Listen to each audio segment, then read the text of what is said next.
You tossers! You had one job to do! There's nothing worse than a person trying too hard to imitate an accent. But even though laughing at foreigners like me is considered offensive and racist, remember, when you comment, I think actors are fair game. It's literally their job to pretend and get paid millions for it. When I tried to get to the bottom of this accent conundrum, I first found training, or rather a lack of it. So in the UK, actors often attend classical drama schools like RADA or LAMDA, where they learn how to control and adapt their voice for different roles and regional accents. You know, dialects, phonetics, and voice work are the core of the training. And in contrast, American actors often rise through modeling, commercials, nepotism, or local acting jobs without proper classical training. And there is a famous story where Dick Van Dyke had just 1 hour with an Irish dialect coach to learn Cockney for Mary Poppins. I mean, it was the worst Cockney accent ever done. But the guy who taught me was an Irishman. And, you know. All right, ladies and gents, comical poem, suitable for the occasion, extemporized and thought up before your very eyes. As Angelina Jolie said herself, she had to put in the work on her own to dial in the British accent for Maleficent. I also listened to a lot of tapes of theatre actresses, British theatre actresses, and tried to just learn from them and their... And, you know, it paid off. She got good reviews for her portrayal.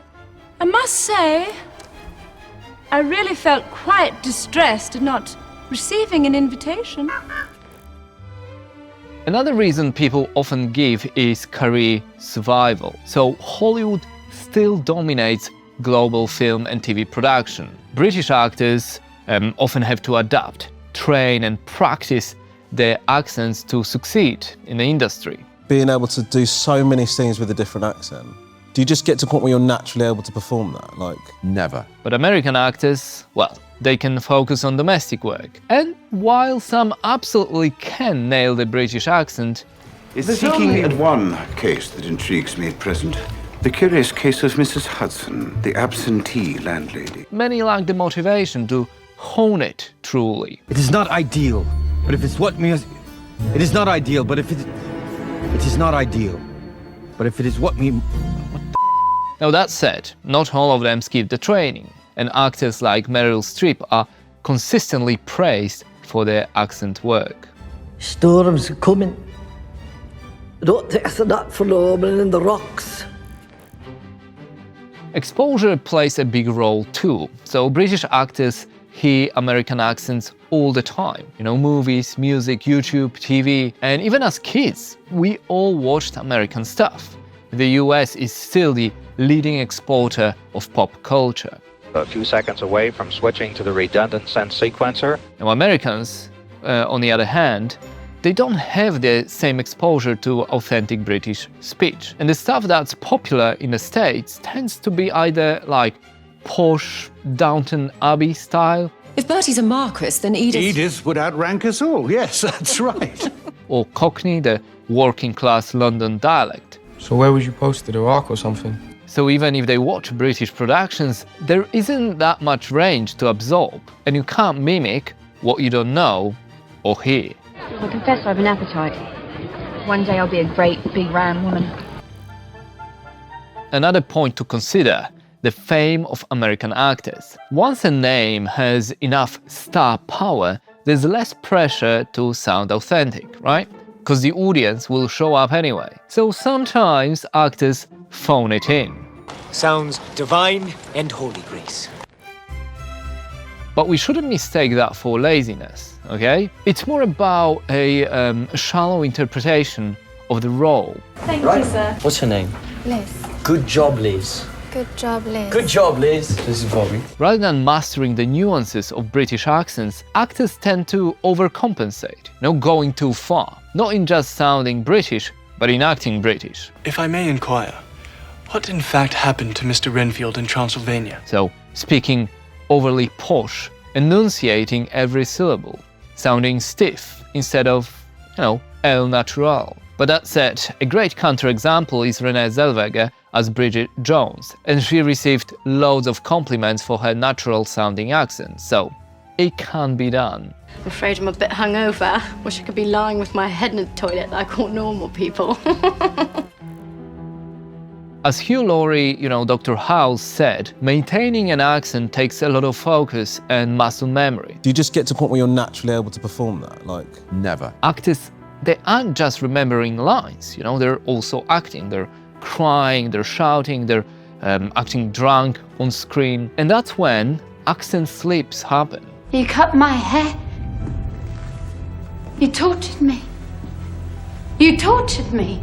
So it's sort of like going in and out of it during a scene, like Shia LaBeouf, who got some negative feedback for his British accent in Nymphomaniac.